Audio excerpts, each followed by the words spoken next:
Written by many women over many continents and millennia, Arabian Nights is a frame tale that tucks different stories in between. I, too, create frame tales. I work with low-wage workers, immigrants, youth, and women. We combine myths with new narratives to communicate what oftentimes cannot be spoken out loud. We work across media: video, photo, installation, interactive media, performance, movement, graphics, bootlegs. Legends such as Bibliobandido, a story thief who eats stories and whose fame in Honduras rivals Santa Claus. Mobile studios such as the NannyVan and the CareForce One. Films such as the CareForce One Travelogues, a PBS and Sundance supported documentary that I created with the National Domestic Workers Alliance. It explores solutions to our nation's care crisis as my friend Anjem, my son, and I undergo a car crisis. The newest extension of the CareForce is the CarePod, a cooperative housing unit where caregivers live with and care for the elderly. Over time, caregivers will own their own unit and themselves receive care. We're workshopping this at MIT in summer of 2020 with architect Rafi Segal and are in conversations with developers about scaling the project sustainably. One day, as I was filing some paperwork, I came across my medical record. Inside was information about my copper IUD, and I started wondering about this piece of technology that's in my very own Snatch. So I began researching who invented the copper IUD, its history, its use, how many people have IUDs, and where did the copper in my Snatch come from? I needed to know what's at stake.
I am Aphrodite.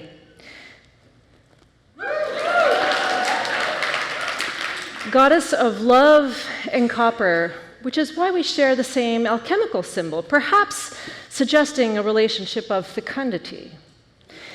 In the West, people like to say it was mine 10,000 years ago on the island of Cyprus, where I existed in abundance. But actually, I am everywhere around the world, and I am up in you. Your body needs and desires me, but above 5 milligrams a day, I weaken you. I already course through your veins, and for some of you, I regulate your heart. I might even be in your snatch, enabling libidinal pleasure as I have been since at least 400 BCE, evidenced in this copper-based intrauterine device. Find me in motherboards, the central circuitry of a computer. Tinder pals and surrogate parents, I enable you to compute, manage, and facilitate fertility and desire. Since the advent of capitalism and the notion of the individuated self, you've thought of yourself as an interiorated, private, and self-contained body, but you are a networked being in a digital era. You depend on me to access your desires in digital cells, whose ontic exhaust, to use Mark Jarzenbeck's term, I store and scatter throughout the world, spreading you wide and distending you. So while you thought this was about intimacy, you've misunderstood. This is about extimacy, the technological mediation of intimacy, intimacy mediated through an external element, mineral, copper, earth, me. Which brings me to this question I've had. I've been thinking about for heterosexual encounters, the fulfillment of women's desires bound up with reproductive technology. And so I want to make visible this thing that's normally physically and discursively invisible. How might I do this, I thought?